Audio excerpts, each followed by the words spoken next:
ग्रामीण भागातील मातीत खेळून जागतिक स्तरावर देशाचं नाव उज्ज्वल करणं ही काही साधी गोष्ट नाही. पण सोलापूर जिल्ह्यातील करमाळा तालुक्यातील अजेंडोह सारख्या छोट्या गावातून आलेल्या आश्लेषा कल्याण बागडे या महिला मल्लाने हे अशक्य प्राय स्वप्न सत्यात उतरून दाखवलं आहे.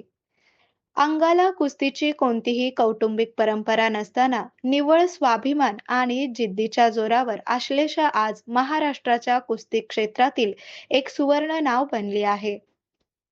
आश्लेषाचा प्रवास थक्क करणारा आहे. वयाच्या 10व्या वर्षी एका शालेय कबड्डी संघात तिला स्थान नाकारण्यात आलं होतं.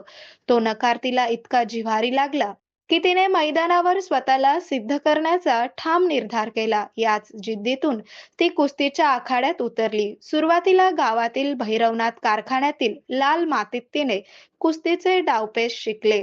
पुढे पुण्याच्या आळंदी येथील कुस्ती संकुलात मार्गदर्शक दिनेश गुंड यांनी या हिऱ्याला योग्य आकार दिला.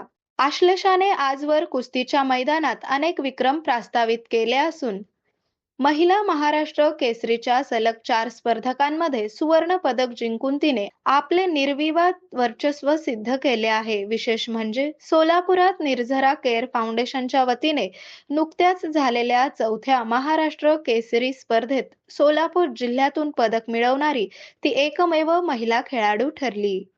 म्हणजे केवळ औषध नाही, तर निसर्गाच्या योग्य उपचारांनी मिळणारी खरी आरामदायक अनुभूती.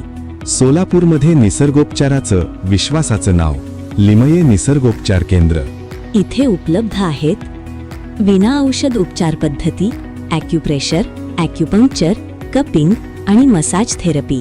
सर्व प्रकारच्या आजारांवर निसर्गाच्या माध्यमातून